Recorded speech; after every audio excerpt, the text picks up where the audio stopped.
నమస్తే, నేను సిరి. Game changer ఈ సినిమా వస్తుంటే అంటే మెగా ఫ్యామిలీలో మెగా ఫ్యాన్స్లో అయితే పండగ వాతావరణం వచ్చేసింది. Jan 10th అయితే ఈ సినిమా రిలీజ్ అవుతుంది సంక్రాంతి సందర్భంగా. సో దీంతోనైతే మెగాస్టార్ చిరంజీవి గారు అయితే అంటే ఈ సినిమా గురించి అభిమానులతోని భేటీ అయ్యారు. సో అక్కడ చాలా వరకు తన మనసులో ఉన్న మాటలు మాట్లాడడం జరిగింది. ఈ సినిమా మీద చాలా నమ్మకం పెట్టుకున్నట్టు కూడా చెప్తున్నారు.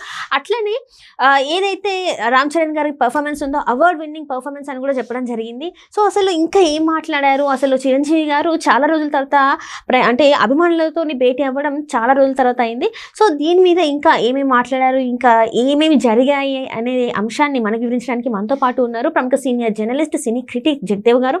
నమస్కారం సార్. నమస్తే. సార్, ఇప్పుడు చూస్తుంటే మొత్తానికి అయితే గేమ్ చేంజర్ Jan 10th రాబోతుంది. సో మనం చూసాం మొన్న ప్రీ రిలీజ్ ఈవెంట్ కూడా జరిగింది. అక్కడికైతే చిరంజీవి గారు అటెండ్ అవ్వలేకపోయారు. కానీ మొన్న చూసినట్టయితే చిరంజీవి గారు మెగా అభిమానులతోనైతే భేటీ అయ్యారు. అక్కడ చాలా వరకు మాట్లాడడం జరిగింది. ఎందుకంటే చాలా రోజుల తర్వాత ఇలాంటి ఒక మీటింగ్ జరగడం జరిగింది. సో అక్కడ చాలా వరకు మాట్లాడడం జరిగింది. సో ఇవన్నీ కూడా ఆ సినిమాకి సంబంధించి ఆ పుత్రోత్సాహం అనుకోవాలా, ఎలా సార్ ఇదంతా?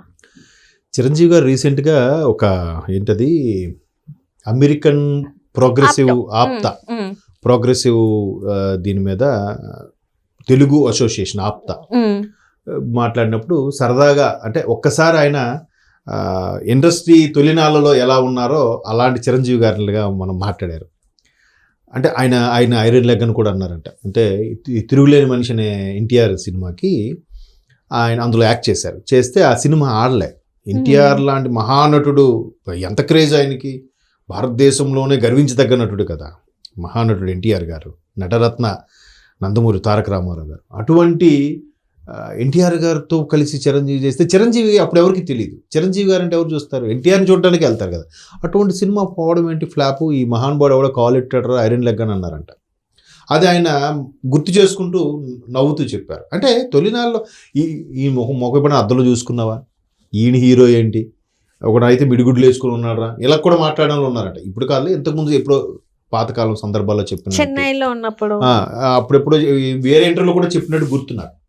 సో అటువంటి చిరంజీవి గారు ఎట్లా బిగ్గర్ దాన్ బచ్చన్ స్థాయికి వెళ్ళిపోయాడు. ఆయన స్వయం కృషి, అంతే స్వయం కృషితో అసలు ఒక మహావృక్షం అయిపోయింది కదమ్మా. ఆ మహావృక్షం నేడులోనే కదా నిన్న మీరు అన్నట్టు గేమ్ చేంజర్ ఈవెంట్లో కూడా ఆయన ఏమన్నారు, డిప్యూటీ సీఎం పవన్ కళ్యాణ్ గారు, ఆయన లేకపోతే మేమందరం లేం కదా. నేను కానీ రామ్ చరణ్ కానీ ఇంకే హీరో అయినా కానీ మెగా కాంపౌండ్ వచ్చిన ఏ హీరో కానీ చిరంజీవి లేకపోతే అంటే ఒక్క సెటిల్ అయితే ఎంటైర్ ఫ్యామిలీకి ఆయన అండగా నిలబడ్డాడు. ఎంటైర్ ఫ్యామిలీకి ఒక రూట్ మ్యాప్ క్లియర్ చేసేసాడు. సో అట్లాంటి చిరంజీవి గారికి యాక్చువల్గా విశ్వంభర ఈ టైంలో రిలీజ్ అవ్వాల్సి ఉందంట. కానీ ఒకవైపు బాలయ్య గారి సినిమా, మరోవైపు వెంకీ గారి సినిమా, ఇంకోవైపు రామ్ చరణ్ గారి సినిమా ఉండటం ప్రొడ్యూసర్స్కి రిక్వెస్ట్ చేస్తే వీళ్ళు విశ్వంభర పోస్ట్పోన్ చేసుకున్నారు. ఎస్పెషల్లీ గేమ్ చేంజర్ కోసం పోస్ట్పోన్ చేసుకున్నారంట. So Game Changer already Dil Raju గారు రిక్వెస్ట్ మీద 2 సార్లు చూడడం జరిగింది. అంటే తెలుస్తుంది కదా, కొంత ఎక్స్పీరియన్స్ ఉన్నప్పుడు గేమ్ చేంజర్ సినిమా ఆడుతుందా ఆడదా, ఎలా ఉండబోతుంది ఏంటి. శంకర్ గారికి ఇంకోటి కొంత ఇప్పటికీ ఫ్యాన్స్కి కొంచెం భయాందోళనలు ఉన్నాయి. ఎటువంటి భయాందోళనలు ఉన్నాయంటే, రామ్ చరణ్ గారు కెరియర్ దూసుకెళ్ళిపోతుంది. బట్ శంకర్ గారికి రీసెంట్గా వచ్చిన వాటిలో డిజాస్టర్ ఉన్నాయి. భారతీయుడు 2 కానీ దానికి ముందు వచ్చిన 2.0 లాంటి సినిమాలు ఏవైతున్నాయో పెద్దగా ఆడలేదు. మనోహరుడు అది కూడా పెద్దగా ఆడిన సందర్భాలు లేవు. సో శంకర్ గారికి ఇట్లా ఉంది కాబట్టి ఏంటి ఆడుతుందా ఆడదా అని. బట్ రామ్ చరణ్ ఏదిచ్చినా కూడా అలవోకగా చేసే ఒక తత్వాన్ని, ఒక నటన్ని పుణికిపుచ్చుకున్నాడు ఆయన. అంటే నిన్న పవన్ కళ్యాణ్ గారు చెప్పారని కదా, రంగస్థలం చూసారా అసలు ఎంత బాగా చేశాడు ఆయన. ధ్రువ, RRR దేనికదే సెపరేట్ జోనర్ లాగా పెర్ఫార్మెన్స్ చాలా బాగుంది. ఇప్పుడు ఎవడు ఉంది ఫేస్ ఆఫ్ టైప్లో చాలా బాగుంటుంది. మన ఫస్ట్ హాఫ్లో బన్నీ గారు ఉంటారు, బన్నీ గారికి ఫేస్ పెట్టడం సినిమా చూపించారు. అంటే అట్లా ఎంత ఒక్కొక్క సినిమాకి ఎంత వేరియేషన్గా చూపిస్తూ ఎదుగుతున్న వైనం చూస్తే, ఇప్పుడు RRRలో అయితే ఎన్టీఆర్ ఇతను పోటాపోటీగా యాక్ట్ చేశారు. కానీ విమర్శకులు కూడా అరే ఎన్టీఆర్ ఎప్పుడు సూపర్గా చేస్తారు, అదరగొట్టేస్తారు, ఈయన ఎన్టీఆర్ని కూడా డామినేట్ చేస్తాడనే క్రిటిక్స్ కూడా మాట్లాడారు మీరు అబ్జర్వ్ చేస్తే కనుక. సో అట్లా అంత పరిణితి చెందిన నటుడు కాబట్టి శంకర్ గారు ఏమాత్రం డైరెక్షన్లో ఎఫర్ట్ ఉన్నా, పాత శంకర్ గారిని ఏమాత్రం ఒక 20% డైరెక్షన్ ఆయనలో టేకింగ్లో ఉన్న సినిమా ఎత్తుకెళ్ళిపోద్ది అనేది చాలా మందికి నమ్మకం. కొంతమంది ఫ్యాన్స్కి భయం ఉంది శంకర్ గారి ప్రీవియస్ మూవీస్ బట్టి. బట్ అది చిరంజీవి గారు లాంటి వ్యక్తులు చూసారు ఎప్పుడో కొంత ఐడియా ఉంటుంది ఇండస్ట్రీలో. ఎక్కడమ్మా దగ్గర 40 years ఇండస్ట్రీ, 40+, 40 ఏళ్ళ సినీ జీవితంలో ఏవి ఆడుతాయి, ఎందుకు ఆడవో కూడా బేరీజ్ వేయగల సత్తా ఉన్న వ్యక్తి కదా. కాబట్టి ఈవెన్ దిల్ రాజు ప్రొడక్షన్ పై కాదు, దిల్ రాజు గారు అంటే స్టార్టింగే ఆయన స్క్రిప్టు, స్టోరీ నరేషను, ఎక్కడెక్కడ సినిమా హైప్ వస్తుంది, ఎక్కడ లేపుతున్నారు, ఇంటర్వ్యూల కార్డు ఎక్కడ వేస్తున్నారు, అవన్నీ ఈయన పర్యవేక్షణలో చూసుకుంటాడు ఆయన. అందుకే దిల్ రాజు గారికి 90% సక్సెస్ రేట్ ఉండడానికి కారణం అదే. ఆయన సినిమాలు ఎన్ని కూడా ఇప్పుడు దగ్గర 60-70 సినిమాలు తీశాడు ఆయన, 50 పైచిలకే, నెంబర్ సరిగ్గా నాకు గుర్తులేదు కానీ.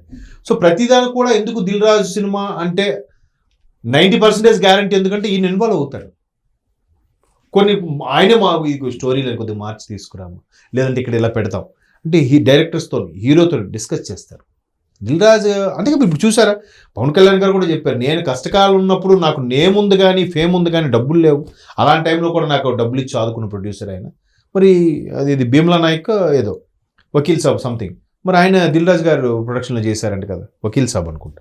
మరి ఎట్లా, ఎంత బాగా అంటే ఇది మన తెలుగు ప్రేక్షకులకి, తెలుగు నేటివిటీకి ఇది ఎంతవరకు రీచ్ అవుతుంది, ఎక్కడెక్కడ మార్పులు చేయాలి, మరి దట్ ఈస్ దిల్ రాజు గారు.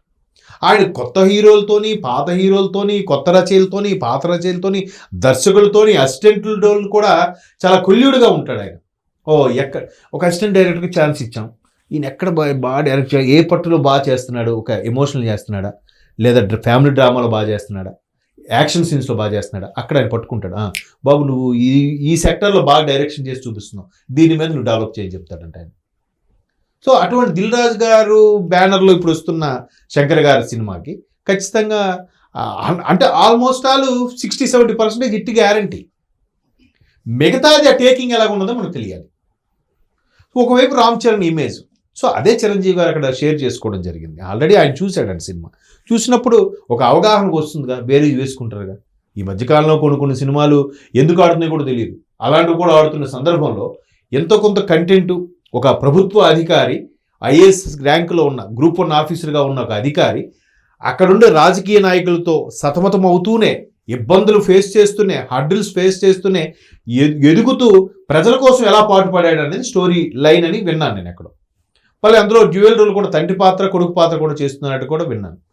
మరి నాకు తెలిసి తండ్రి కొడుకుల పాత్ర ఫస్ట్ టైం పోషించడం అనుకుంటా రామచంద్ర గారికి ఆయన కెరియర్లో.